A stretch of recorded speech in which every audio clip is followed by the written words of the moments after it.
Gita chapter 16, verse 12.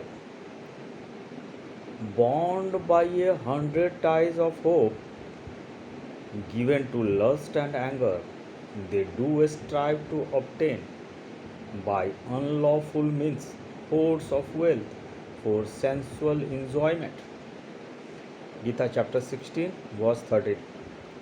Day and night, they are always inclined that today I have acquired this, now tomorrow I will fulfill my that wish also.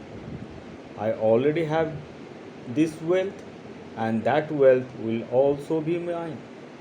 That is what the dominical thought process is going on in those mindset. Gita chapter 16, verse 14. They claim that enemy has been slain by me, and others also shall I destroy.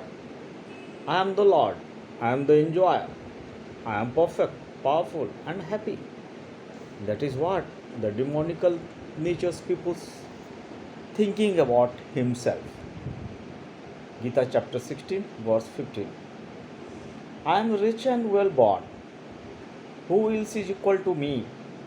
I will give the alms, the money. I will rejoice. In this way, they are diluted with ignorance because they don't know the fact that whatever thing is happening with the grace of that super soul. Gita chapter 16, verse 16. Bewildered by many of fancy, entangled in the snare of delusion, addicted to the gratifications of lust, they fall into a fall hell because they don't know the actual fact of divine aspects. Gita chapter 16, verse 17. Self conceited, stubborn, filled with pride, and drunk with wealth, they perform anomalous sacrifices in name only, out of ostentations, contrary to scripture's ordinance. Gita chapter 16, verse 18. Given to egoism, power, haughtiness, lust, and anger, these malicious peoples despise me in their own bodies and in those of others.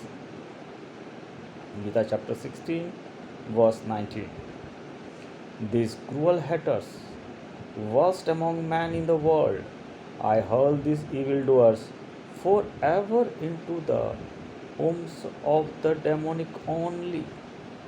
That the thoughts that has been explained earlier, it's coming in the mind of the demonical thoughts persons or the demonical person himself. Gita chapter 16, verse 20. O Kaunteya, entering into demonical homes and diluted, not attaining to me, birth after birth, they thus fall into a condition still lower than that. Gita chapter 16, verse 21. These three are the gates of hell, destructive of the self. These are lust, anger, and greed. Therefore, one should abandon these three. Gita chapter 16, verse 22. O Kaunteya, a man who is liberated from these three gates to darkness practices what is good for him and thus reaches the supreme goal. Gita chapter 16, verse 23. He who, having cast aside the ordinance of the scriptures, acts under the impulse of desire, attains neither perfections, nor happiness, nor the supreme goal.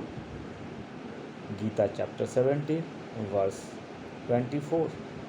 Therefore, the scriptures are the testament to decide of what should be done and what should not be done. After knowing the ordinances given in the scriptures, you should act as accordingly. As you have gone through the complete chapter of 16th, here Sri Krishna just explaining to Parth that your thoughts should be divine or demonical is depend on the natures you are showing day in day out to yourself and the circumstances. A person who is without lust, anger or greed, he come to the divine aspects because he is aware that whatever things a person doing in his life or surroundings is all determined by the Almighty Himself. So our every act should be filled with the purity of the heart and always thinking to help to others in all the way, and that is the only way to come near to your soul, and soul through the natures going to bring you that param soul, that super soul, that almighty. This is the end of chapter 16 of Gita.